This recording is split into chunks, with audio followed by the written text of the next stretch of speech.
In light of the fact Brett Kavanaugh hasn't assaulted any women, Democrats fear the U.S. may soon subside into a calm sense that the economy is booming and a newly powerful military is keeping us safe. According to former Vice President Joe Biden, quote, "We tried the Kavanaugh drinks too much beer panic and the Kavanaugh gets very angry panic, but they're just not catching on.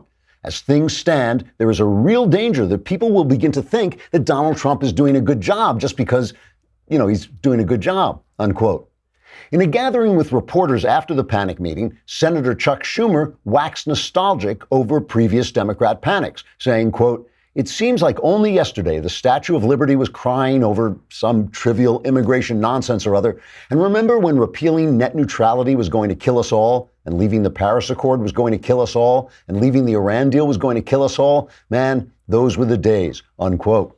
Sources who attended the meeting said the Democrats discussed returning to the collusion with Russia panic, but feared that might dissipate quickly in light of the fact there was no collusion with Russia. As one Democrat source who wished to remain anonymous put it, quote, "You can fool all of the network news departments all of the time, and some of the people some of the time, but eventually even CNN is going to catch on to the fact that we're just talking a lot of crap," unquote. Some ideas suggested for the new Democrat panics include the Stormy Daniels is spying for Vladimir Putin panic, the renegotiating NAFTA to our advantage is going to kill us all panic, and the too much world peace makes you flabby panic. As one anonymous Democrat put it, quote, "We really have to come up with something before the midterms so we can take back Congress and give the people something they can really panic about." Trigger warning, I'm Andrew Klavan, and this is The Andrew Klavan Show. I feel hunky-dunky, life is tickety-boo. Birds are winging, also singing hunky-dunky-doo. Ship-shape, tipsy-topsy, the world is zippity-zing. It's a wonderful day, hurrah, hooray! It makes me want to sing. Oh, hurrah, hooray! Oh, hooray, hurrah! All right, it is Thursday, the last day of the Andrew Klavan Show, the brink of the Klavanless weekend, but we have got so much going on. This show may go on for 3 hours. I've got so much to talk about. The first thing I got to talk about is tomorrow, to stave off the Klavanless weekend, the Daily Wire will be launching the next season of my podcast series, Another Kingdom, performed by Michael Knowles. And I'll tell you more about it, but we just this minute, literally before we came on, we got the first look. What do we call it? A trailer. It's a trailer for Another Kingdom. I haven't seen it, but it's got me in it. So let's take a look at it. Hey everybody, I'm Andrew Klavan, and here's a first look at the amazing audio and visual world we've created for season 2 of Another Kingdom. So now I was a hunted man. Hunted, haunted, broken-hearted. Whatever she'd been searching for in the look of mine, she'd obviously found it. What consequences? I asked again. I fought to stay focused on the real world, the motel, my swiftly approaching murder. I took one last glance around the blood-soaked room. Then I stepped through the veil into another kingdom.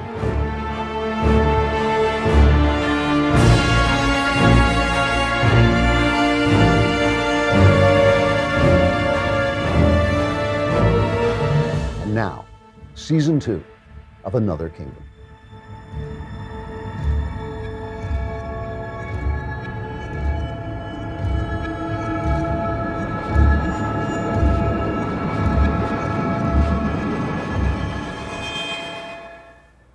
That's very cool. It's very, very cool looking. Here's the thing. If you subscribe, the first 2 episodes, I think, will be out tomorrow, on Friday. But if you subscribe, you can get them on Wednesday ad-free. If you don't subscribe, you get them on Fridays, but you won't be able to watch the whole thing if you don't subscribe. You'll be able to listen to the whole thing, but all the visuals, they've got this fantastic technique of unveiling their illustrations so that it's virtually animation. It is really, really amazing stuff. So head on over to dailywire.com, subscribe. Think of all you get, really, for 10 lousy bucks a month, $100 for the entire year. Not only do you get the all-important Leftist Tears tumbler, which, believe me, you're going to need in just a couple of days, but you'll want to get that right away. But you get all of our shows, Ben's and Michael's and Walsh's show. You get all that. You get in the mailbag. And now you will get Another Kingdom ad-free on Wednesday before everybody else. And you get to to watch the entire thing. And while you're thinking about all those things, if you go over to iTunes and subscribe to the Andrew Klavan Show, I would appreciate it. Leave us a 5-star rating if you think we deserve it. If you don't think we deserve it, lie. Just do it. For God's sake. All kinds of stuff is happening. I just hit 100,000 followers on Twitter, so I'm ready to be banned by Twitter. You don't want to have 100,000 followers on Twitter and be a conservative, because they will censor you. And I just want to mention that this is the show where the future comes to rehearse. It's not that people steal my stuff. It's that they only think of it after I do. If you were here, you heard me talking about To Kill a Mockingbird and how that related to the Kavanaugh thing. Remember that? What was that like, Rob? 2 weeks ago, something like that? It is now the head op-ed in the Wall Street Journal is all about, hey, this is just like To Kill a Mockingbird. I talked about The Crucible, and then oh my gosh, it was on Fox News. They were playing The Crucible. And the people who have been here, including Michael Knowles, got his start on the show. Jordan Peterson was here when he had like 600 YouTube hits. Candace Owens came here before anywhere else. And now Jen Ellis is blowing up. Jen Ellis had a piece in National Review that's been on Hot Air and on Real Clear Politics. So this is the place to, this place saves you so much time. You can just get back to watching, porn and whatever else you're watching, because you'll have already heard everything everybody's going to say.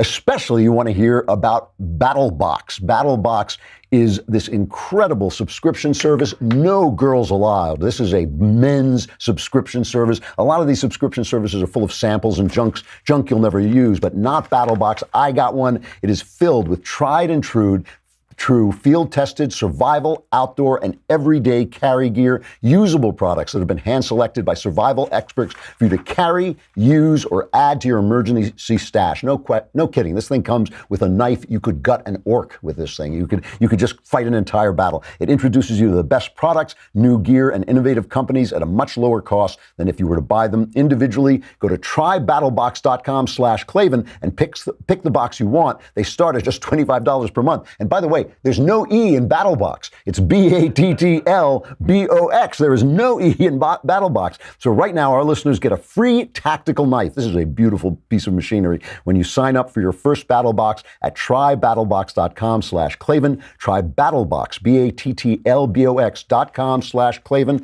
And right now, get your first BattleBox plus a free tactical knife at freebattlebox.com/Klavan. It's kind of a coincidence. There's also no E in Klavan. It's KLAVAN. All right. They have been digging into every possible aspect of Brett Kavanaugh's past. And finally, we have a confession. Here it is.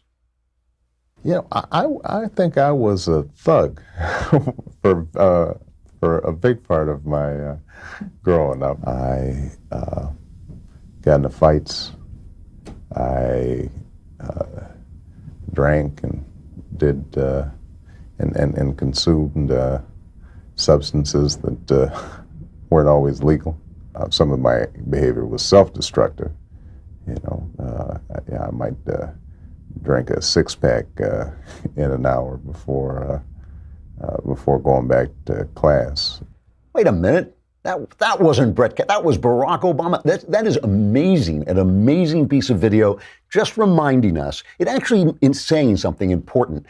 That everything the Democrats have done has redounded on them. Every torpedo they fired has turned around in the water and sunk their submarines. It is amazing. We are on the brink. I try not to report on the future because I don't know what the future is. Nobody knows. But it looks to me, it seems to me right at this minute that we are on the brink of one of the great political disasters in the Democrat Party's history. This is worse than that time they had to give up their slaves after the Civil War. This is really bad for the Democrats. The FBI thing is in, and just about everybody who's had a look at it, the FBI investigation into Brett Kavanaugh, that they said, oh, this is going to be this is the thing, this is the one that's going to do it. It has come in, and according to everybody who's looked at it so far, it doesn't corroborate any of the stories that have been told about him, Christine Blasey Ford's stories.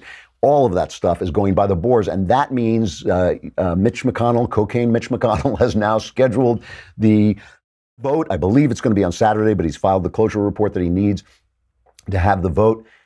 This, from the beginning, you've heard me talk about this a million times, even back during the primaries, I was talking about this, that Donald Trump has this magical ability to make other people destroy themselves. He has this magical ability to make other people destroy themselves. Marco Rubio, remember when he went after Trump's hands, he was trying to sound like Trump and it just embarrassed himself. Even, Ted Cruz, who I supported, thought he could outsmart Trump, but in fact, Trump was actually out ahead of him all the time. Hillary Clinton, the media, now the entire Democrat Party. Why? Why? Because Trump is Fight Club. Trump is Fight Club. You think you're punching the other guy, but you're really fighting with yourself. And this is true of Trump. Everything about Trump is them. That is the whole point of Trump. That's why he keeps getting them, because they think he's Fight Club. They think they're punching another guy, but it's really just them in the guise of Donald Trump. What do they say about him? He's rude. He's rude. He's nasty. But this is after 30, 40, 50 years of them calling us sexist and racist and homophobic and Islamophobic and every name they could think of. But they thought that was okay. That was okay because it was them saying it, and they're so virtuous. He's them. They're him. They're punching themselves in the face. It's Fight Club. They say, oh, he's sexist. Who's been protecting the molesters of women all these years? Bill Clinton, Ted Kennedy. Who has been doing that all these years? It's them. He's them. Everything they're saying about them redounds on them. It is amazing. He's racist. Who turns everything to race? Who's been spending the last 2 weeks saying white men, white men? It's all about white men. It's all about the color. Anything you say has to be about the color. Who is hateful, authoritarian, and violent? All the things they call him, it's them. It is them. They are punching the mirror image of themselves. There was this video that came out. I got to play this because it's so amazing. It takes place in Toronto, but it could have taken place here. It has taken place here in effect. There's a pro-abortion guy is standing near a protest of abortion, and he kicks this woman. He roundhouse kicks this woman to defend women's rights. Classic leftism. Play this clip. What? They actually have people filming you the whole time. Which is why I say kill with kindness. Guess what? Hey. Destruction of private property. It's against the law. If somebody gets raped by somebody and they're like, I'm a 16-year-old and I can't have this baby. Think you should keep it? It's a baby. Yeah. If someone is raped and she gave birth and she decided to kill her 3-year-old child. I meant to kick your phone. Someone call the cops. Meant to kick your phone. Do not touch me. Someone call the cops. He says, I meant to kick the phone. He threw a roundhouse kick at a woman. The guy's name is Jordan Hunt. He's been fired from the hair salon where he worked. The cops don't do anything about this, by the way, because it's Toronto and they all agree with him. But the thing about it is that he's being so reasonable and he's got it. He knows it all. He's so much smarter than they are. How dumb are they? He's a thug, right? He's a thug. And this is the thing. They're shouting at Donald Trump, but everything they say about him, it all redounds on them. Do you remember when criticizing the FBI, Republicans criticizing the FBI was undermining the American establishment and was undermining Americans' faith in their institutions? Do you remember that? Here's Morning Joe, cut number 1. There's Morning Joe back in January, back in the deep backward and abysm of time. They're criticizing the Republicans for attacking the FBI. This dirty pool that is being played by members of the Senate and the House and the administration, you're undercutting the foundation of this democracy because you're supposed to preserve it. And you're using it right now to try and deflect from possible crimes committed by the president. By the way, and we talked about this yesterday. Today, somewhere in your state, somewhere definitely in your country, there are FBI agents that are going around. They're trying to get intel. They're trying to get information. They're trying to break apart terror networks of homegrown terrorists that want to blow up your church, that want to blow up your synagogue, that want to kill you or your family or other people in your community.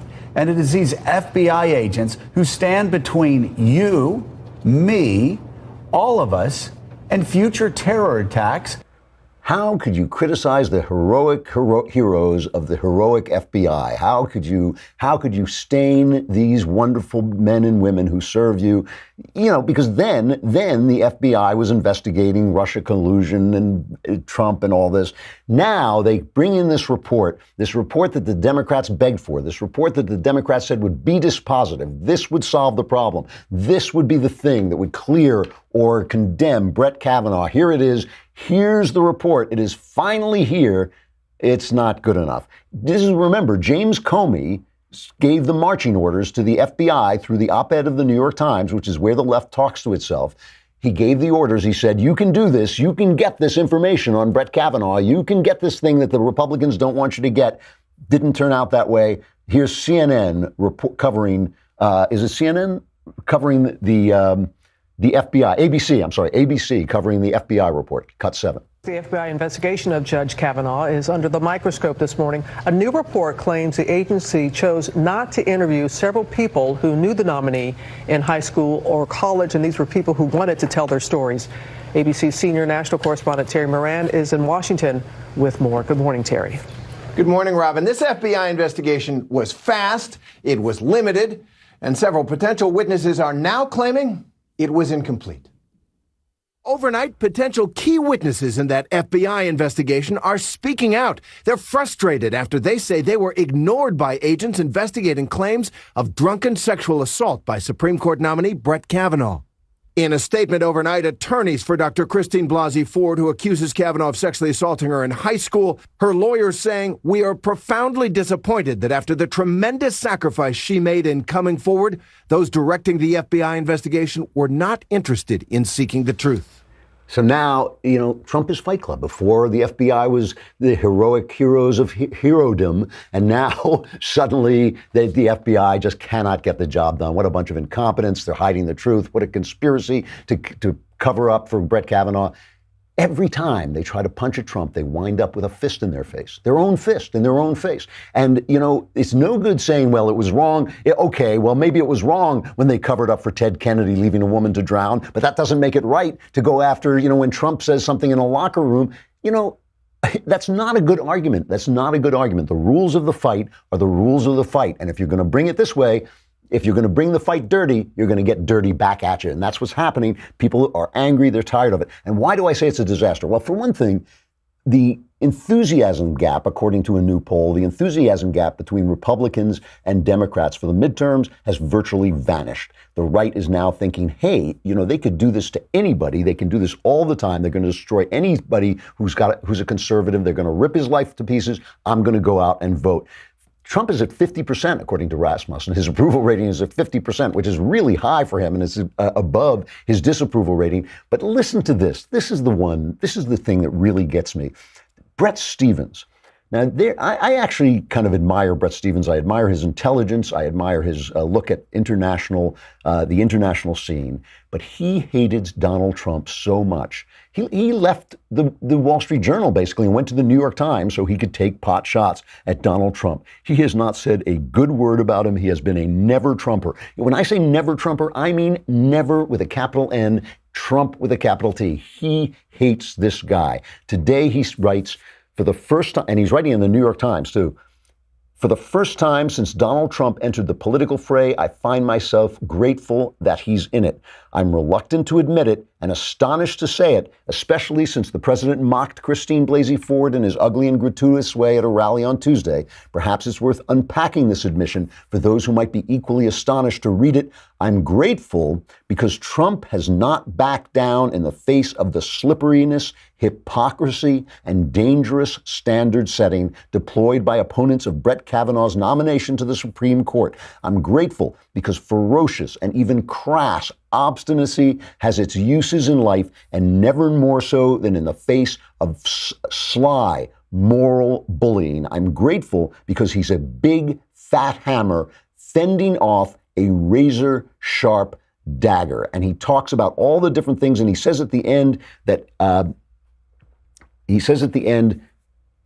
I admit to feeling grateful that in Trump, at least one big bully was willing to stand up to others. See, but the thing is, Brett, that is what everybody else has been seeing all these years. The difference between, and by the way, I'm guilty of this too. I did that video that got like 17 million hits where I teased people for being so angry and therefore voting for Donald Trump. But now I get it. I see why you're angry. I saw then why you were angry, but I see why Donald Trump is the answer to that anger for you. The problem with Bret Stephens, the problem with so many of us who have a voice, is we don't understand what it's like to be in the majority of the people who don't have a voice. Bret Stephens gets to go in the New York Times every day and write what he has to say. I get to come to the Daily Wire every day and say what I have to say. It is a release. It is a sense that you can fight back. It's a sense of not being helpless. But what if you're a mechanic? What if you run a drugstore? What if you work in a real estate firm?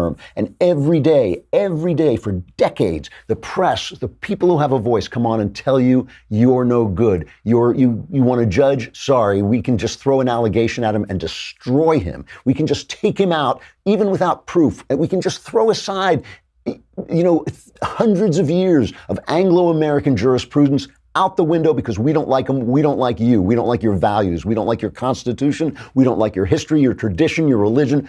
You're done. Your guy is done. They can do that to you, and you don't get to go to the New York Times and write a column. You don't get to go on the Daily Wire and rant in front of a microphone. Of course you send Donald Trump. They're lucky you just sent Donald Trump. They're lucky you didn't show up with pitchforks and torches. What on earth? Why has it been so hard? Why has it been so hard for the Republican establishment, the people who do have a voice, to understand the frustration, the decades-long frustration of people who don't? Trump has given him that voice, and he's done it by being them, by imitating the bullies who have bullied the people. NBC is a bully, CBS is a bully, ABC is a bully. Putting George Stephanopoulos as the head of your news department, a Clinton hack, is bullying. It is saying to people, oh, you know what? You can't touch us anyway, so we're going to do anything we want, say anything we want. We're going to pretend to be objective while really just pushing the Democrat line. You can't do anything about it. Nya, nya, nya. That's basically what neener. It's basically what they've been saying to you. Trump is the answer to that. And look, the other thing that is wrong-footing Democrats here is reality. Female unemployment. First of all, the jobs, I don't even know if we've mentioned this. This is the way the news cycle just eradicates the actual news. The hysteria, the panic that they sell eradicates the actual news. The job numbers for the last quarter were spectacular. They were spectacular. And female unemployment is currently at a 50-year low of 3.9%, less than half the rate it was as recently as President Obama's second term. Cut in half. This summer, the female unemployment rate, I'm reading this from Breitbart, reached its lowest level in 65 years. When you consider how small the female labor force was back then, it's safe to say it's never been easier for a woman to find a job than it is today. So while the Democrats have been covering up for Matt Lauer and Harvey Weinstein and Bill Clinton and Bill Cosby and Teddy Kennedy, while they've been covering up, they also haven't been serving women. So Donald Trump curses. He hasn't treated women the way you would like a man to treat women over the years. He has been what he has been. Although he's been it openly, he wasn't pretending to be anything else. But his policies, the policies that he represents, have helped women. Plus, nobody has noticed this but me, The way they tell the story of the Trump administration is what a mess it's been. All these people have been fired. This one was fired. He brought in this one and fired. Everybody's fired. But the thing is, he came in here as a neophyte, and what he said he would do was he would learn the job and he would hire the best people. And now, suddenly, he's got Mike Pompeo as Secretary of State, John Bolton, this is National Security Advisor, Sarah Sanders doing a great job fronting for the place, John Kelly is great, and Jim Mattis has been there from the beginning. Jim Mattis, he's just been cleaning up, and all of this stuff, ISIS, gone from their caliphate is gone. It's reduced to like an outhouse, one of those like port of sands, they have. That is the caliphate of ISIS at this point. Even stuff you just don't notice. China is suddenly being challenged. I'm going to bring on Sebastian Gorka, who's got a new book out. It's one of the best interviews, not only he's ever done with me, it's one of the best interviews I've ever seen Sebastian do, because he's talking about what he really knows best, which is international security. And he talks about China being the main threat. And of course, I remember back during the the primaries, I remember playing a funny clip of Donald Trump put to music, just saying China, China, China. Trump got it. Trump got that this is the thing we have to worry about. Gorka is really fascinated about it. All right, we are going to go that. We're going to stay on Facebook and YouTube, let you listen to Sebastian because it's really a great interview. While you're here, though, flash over to thedailywire.com, to dailywire.com, and subscribe because you're going to get Another Kingdom. It starts tomorrow. You will really, it really is just, even if you just listen to it, the story is great, but the added visuals and animations that they've done are absolutely spectacular. You already know who Dr. Sebastian Gorka is, a Hungarian-American military and intelligence analyst. He has been a Fox News strategist, former deputy assistant to President Trump, and he's got a new book out, Why We Fight, and it's out next week, I think, right? October 9th on Amazon, but I'm sure you can pre-order it now. Like I said, a fascinating interview with Sebastian Gorka. All right, Sebastian Gorka, it's good to see you again. How you doing? Great to be back, Drew. Thank you for having me. So you wouldn't listen to me. I told you never to write a book, but you have. Why We Fight, Defeating America's Enemies with No Apologies. You're not that nice to that nice Mr. Obama. You kind of blame him for weakening our defenses. Is that a fair way to put it? I'm an equal opportunity offender, so I give Bush as almost as much grief as I give Obama. But yes, look, come on, 8 years of leading from behind, which is an oxymoron by itself, in which a small branch of Al-Qaeda creates a caliphate under the name of the Islamic State. In the same 8 years, you have a 70-year-old taboo broken by Russia as it invades its neighbor and takes their territory. And you have China start to build artificial atolls to put military bases in the South China Sea to intimidate our partners. Just one metric. Forget politics, Drew. One metric. Under Obama, we saw the global refugee population mushroom to 65 million human souls. We've never had that many refugees. We had less refugees in 1945 after Nagasaki, Hiroshima, and the Holocaust. So, yes, without American leadership, the world is on fire, but that all ended, thank the good Lord, on January 20th, 2017. All right. Well, talk about that in a minute. But right this second, if you had to pick a global threat that keeps you up at night a little bit, what would it be? My time in the White House taught me one thing. So I came in there as a kind of, Bill O'Reilly called me a national security utility infielder. But my focus was counterterrorism, ISIS. But once you get the clearances, once you read the top secret SCI reports, I tell you, Drew, there's only one threat that America faces that is truly strategic. ISIS is being crushed. We'll deal with Iran. We're dealing with North Korea. We're going to put Russia back in its box. The only long-term strategic threat we face is China. And China has a plan to displace America by the 100th anniversary of the Chinese Revolution. And they've been working at it. Political warfare, economic warfare, military buildup. But the good news, again, is after a few weeks, we gave the president 3 or 4 classified briefings, and he came to the understanding that China is number one. But as long as we've got General Mattis at the Pentagon, I don't have many sleepless nights. He is a reassuring presence. They just sent him some of that poison. What is it? Ricin? Is that ricin? Right. Yeah. Right. I thought that's not going to work on him. You know? No, he mixed it into his gin and tonic. I mean, you know. He brushes his teeth with. So now you talk in Why We Fight. You talk about the depending on weapons, but also depending on ideas. Yes. You don't think China is not necessarily going to launch a military strike against us? No, they don't have the military capability to no, nobody does. Nobody comes close to us. We have a nation of 12 nuclear aircraft carriers. China has one diesel-powered one it bought secondhand from Ukraine. No, this isn't about frontal warfare. Their philosophy, it's called unrestricted warfare. It's indirect. It uses non-kinetic means. It uses things such as cultural warfare. Your viewers should Google Confucius Institutes and look at these series of institutes based in America that are pumping cultural messaging into the United States to undermine us. It's not just, the Alinskyites that want to destroy Judeo-Christian civilization. It's also the Chinese. So it's political warfare, it's economic warfare. So it's not World War II, it's not Saving Private Ryan. It's this whole panoply of tools that will chip away at us over the decades, but not for the next 6 years, that's for sure. It's not as the Soviet Union did this, and they did pretty well. They got Bernie Sanders in the Senate. That was a big win. After he took his honeymoon in the Soviet Union. Yeah, exactly. Now, so you talk about the will to win, and certainly when you use the words "will to win," the face that appears in my mind is not Barack Obama's face, oddly enough. Does America still have a will to win?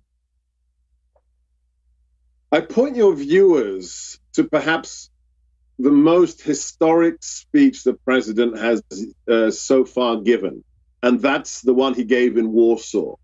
The Polish government wanted him to talk downtown, some highfalutin, fancy place. We said no. We want him to stand right where the Warsaw Uprising began against the fascists.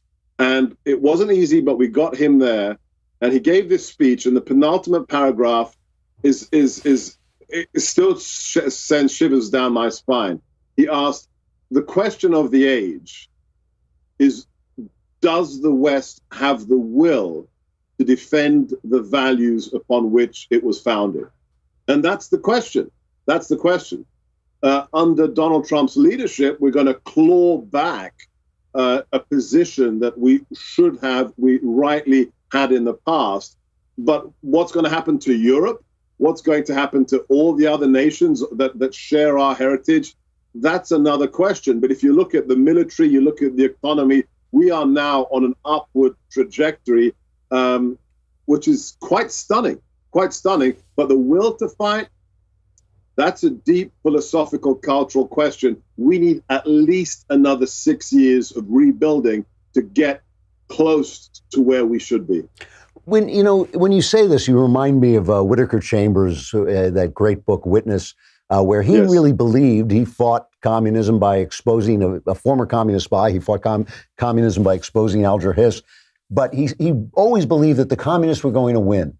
And he really believed that we did not have what it took to stand up against them. Now, the fall of the Soviet Union certainly seems to have delayed that, but it also seems to have spread the idea of socialism like a virus through our culture. The fact that we're openly talking about it, the fact that the New York Times is touting the good old days of the Soviet Union. Do you see Trump is so hated by the mainstream elite? Do you see him changing the culture at all, or is he going to be a blip on our downward spiral? Well, look, Whittaker Chambers is one of the characters that I discuss in Why We Fight, because he truly was an American hero. He didn't wear a uniform, didn't carry a gun. But what's happening now to Judge Kavanaugh happened to Whittaker Chambers in 1948, a guy who was prepared to tell the truth in the first ever televised congressional hearing. And this man may have been a former communist, but they accused him of being a pedophile, a homosexual, cheating on his wife. They even accused him of being responsible for his brother's death. None of it was true. So the idea that, the left has just discovered the tools of personal character assassination, they've been doing it since the 1940s, Drew. So I don't think Donald Trump is a blip, because deep down, we didn't lose the will to fight. It was buried under an ice layer of political correctness. When you go with the president to a campaign rally, when you watch the rally he gave a couple of days ago, he connects. Why? Because he taps into the deep American spirit of all those people, whether they're working class, manual laborers, whether they're rich, whatever. He says, look, we are the greatest nation on God's earth, and they know it in their gut. But now, Drew, the big difference is now you're allowed to say it. Yeah, that does make a big difference. It makes a huge difference, I think. I'm really interested to hear what you said about Islam, putting it so far beneath the Chinese threat, putting the Chinese threat so far above it. You've kind of spoken a lot in the past about Islam, and you've spoken very honestly about the threat of Islam. Would you now agree? There were a lot of people, Obama among them, who said that we are falling into their hands when we overemphasize the threat of terrorism, that not that many people are really killed by terrorism, but the problem with terrorism is indeed the terror that it spreads. Do you think that that's true, or do you think they still represent, at least radical Islam still represents a genuine threat to the country? Oh, what I call the global jihadi movement absolutely represents a threat, but it's not on the scale of China. You have to take it seriously because what happened on September the 11th? We had a handful of guys kill 3,000 people in 102 minutes. There's very few wars in which you kill 3,000 people in 102 minutes. Even with a chemical weapon, it's hard to do that. So yeah, we have to take them seriously, but there's no homogeneity in the Islamic world. There's no central command structure. There's no Beijing Politburo. And also there's a cultural, socioeconomic disadvantage. Drew, to quote the great Bernard Lewis, you do know that there isn't an Arab motor car, so that there's no Arab Ford motor car company. There isn't even an Arab bicycle manufacturer. Their own theology, this clash between reason and revelation, in which revelation dominates, has meant that there is an inveterate hobbling of this culture, which means they could never become the Soviet Union. They could never become the People's Republic of China. But the People's Republic of China is billions of people controlled by one party. And that's why, in terms of ranking, China is right at the top.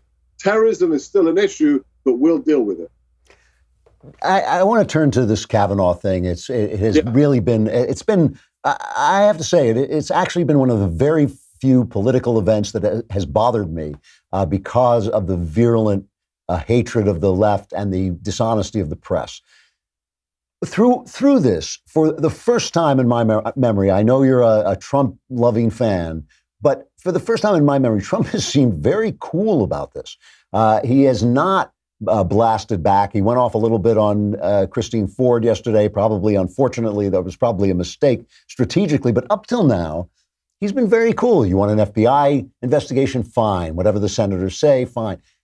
What do you think that reflects about Trump's stance in this? What do you think he's thinking as he watches this unfold? I have certitude that I know what he's thinking. You have to remember that two things are at play here. Number one, he has a preternatural political instinct. Yep. You can have issues with his tweets and his use of language and misspeaking. It's totally irrelevant. I have never. I mean, you can talk about Newt Gingrich, Steve Bannon. You can talk about all. No, irrelevant. This man has a supernatural political instinct, and he's walking a line, and he knows what line to walk. And I think the speech the points he made about Ford yesterday were the right thing to do, because he had to send a signal. I mean, the right is beside itself at what's being done to this godly man, Brett Kavanaugh, and they have to be sent a signal that the president's not going to back down. That is what he should have done, and that's what he did. The other thing is, and I can speak from personal experience, given my time in the White House, he has walked this gauntlet. I mean, when I was in the White House, I got attacked. That's fine. But when you attack my wife, my teenage children, you attack my dead mother, that tells you the stakes of the war that the left is engaged in. And the president has been he's been on the front line taking all the bullets for everybody. So he knows what Kavanaugh is going through. He knows it from personal experience, and that's why he's being extra judicious in his overt handling of the case. You know, my respect for Mitch McConnell has risen over the last several months. I mean, I feel he's an institutional guy who kind of knows how to play his institution. Do you think he's going to pull this off? Do you think he's going to get the votes he needs? Look, I have massive problems with McConnell and with the GOP establishment writ large. But I think in this case, there's more of a chance of him stepping up to the plate for one reason. Mitch McConnell, since the inauguration, has been obsessed with one thing. He made a decision very early on that he's not going to fight for ambassadors. He's not going to fight for the president's broader policies. His one legacy before he retires is the judicial bench and making sure that the best conservative candidates are all over the federal court system. And he's already helped to push through, more than 60 of them? So he made a decision to say, I'm going to pick one thing, and it's going to be judges in Trump's first term. He has made that happen. He hasn't supported the president on other things like Obamacare and everything else, but he took this very seriously as a personal mission. And God willing, he has put Brett Kavanaugh inside that legacy. That, he may be the highest court in the land, but Brett Kavanaugh is another judge, and it's part of Mitch McConnell's legacy. And if that's true, then, knock on wood, this Friday we'll see a motion, and then hopefully at the weekend we'll see a vote. Excellent. Sebastian Gorka, you have descended to the level of an author. Why We Fight, Defeating America's Enemies with No Apologies. It's great talking to you, and really, really interesting conversation. Thanks a lot. Thanks, Drew. Keep doing what you do. All right, thanks. All right, really good interview, really smart guy. All right, I just have to mention that that test that went off yesterday, where the president had a means now of sending to all our cell phones, and there's been a lot of hilarious stuff going on about that. The first thing I thought is, oh no, the last thing I want is the president to be able to contact all our cell phones like at 2 o'clock in the morning. Michael Moore says, make no mistake about it, this is the world in which we now live. Trump gave us a preview of the state of emergency as he is creating to justify the end of democracy as we know it. Resist, he says. That's Michael Moore. What I thought was that, Halloween is coming, and a 1,300-foot wide skull-shaped comet that always seems to swing around the Earth near Halloween. There's a computer rendering of it, but the real picture looks even scarier because it's just this kind of fun. It looks like a gigantic skull hurtling toward Earth. It's coming back again this year, and hopefully will miss us. This is 2015. But I just thought that should have been the message that you got on your phone. You said, oh my God. All right, stuff I like. If artistry doth elevate, nor slam us down into the muck, if song sublime or sonnet gay, it's stuff I like, may Andrew say. That was John Zundel, the man with too much time on his hands. All right, we're going to do some Halloween stuff I like, because I like scary stuff. Here's something I hated. I'll take a feather from Ben's hat here. I'll do some stuff I hated. I saw this movie Hereditary, which got these wonderful reviews, and I thought it was terrible. Now, I have to say, though, that I bring it up. I don't like to attack, other people's work, but I bring it up. I didn't think it was that scary. It had wonderful performances. It had, great actors in it. It has Toni Collette is great, and Gabriel Byrne is great. And it's about a mother of a matriarch of a family dies, and then all this evil stuff starts happening, and what's it all about? And I would ask people, I asked a lot of people, like, I don't like horror movies. I don't like gore and bloodshed. What I like is spooky stuff. I like stuff that just makes you feel like, give a little shiver and kind of feel disturbed. And everybody said, oh yeah, that's what this is. That's what this is. It's a gore fest. I mean, it's just like people's heads being cut off and children say, I can't stand that stuff. And I didn't find it that scary on top of everything else. What I like, though, is stuff that just really creeps up behind you. And I have been reading a lot of Susan Hill this year. Susan Hill is the woman who wrote the novel Woman in Black, which became the famous two-hander, I think it's a two-hander play in London, which has now been running, I think, since Queen Elizabeth, the first Queen Elizabeth was queen. It has been running there forever. I've told this before, but I went and saw it. I just walked in off the street one day and went to see it, and I just thought it was absolutely wonderful. Just a simple, old-fashioned ghost story. And I stood up during the first act ends with a big scare, and it really got everybody in the theater. And I stood up, and as I stood up, my chair, it was a theater chair, folded up and caught the woman's in back of me, caught her foot in the chair, and she let out a shriek like a girl in a horror movie, and I just went through the roof. You know, it was like everybody was so on edge. But I went and I read the novel Woman in Black, and at the time, I don't think I was paying enough attention to it, and it didn't get to me. But I decided, I kept hearing so much good stuff about Susan Hill. And by the way, I'm on her Twitter feed, and I think she's a bit of a Tory, so she's one of us. So I decided to go back and read her stuff again. I've been reading it all year, and I just think it's wonderful. I think she is a modern master of the old-fashioned ghost story. And let me recommend one of her stories. It's in a collection called The Traveling Bag, but the story is called The Front Room, and it is a deeply, deeply disturbing and creepy story about a couple who goes and hears a sermon at church, and the pastor quotes Isaiah, "Share your bread with the hungry and bring the homeless poor into your house," and they are moved to do an act of kindness. And you know the old saying, no good deed goes unpunished.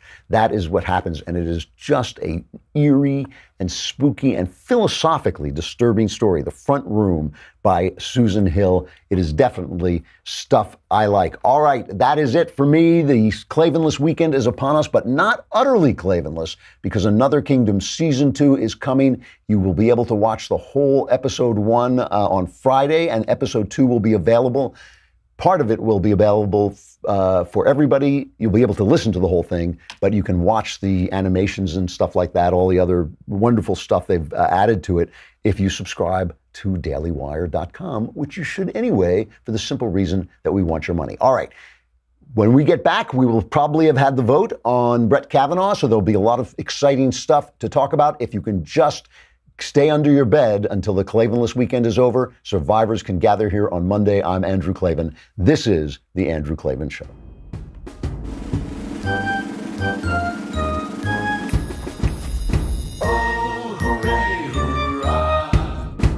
The Andrew Klavan Show is produced by Robert Sterling. Executive producer, Jeremy Boring. Senior producer, Jonathan Hay. Our supervising producer is Mathis Glover. Technical producer, Austin Stevens. Edited by Alex Zingaro. Audio is mixed by Mike Cormina. Hair and makeup is by Jesua Alvera. And our animations are by Cynthia Angulo and Jacob Jackson. The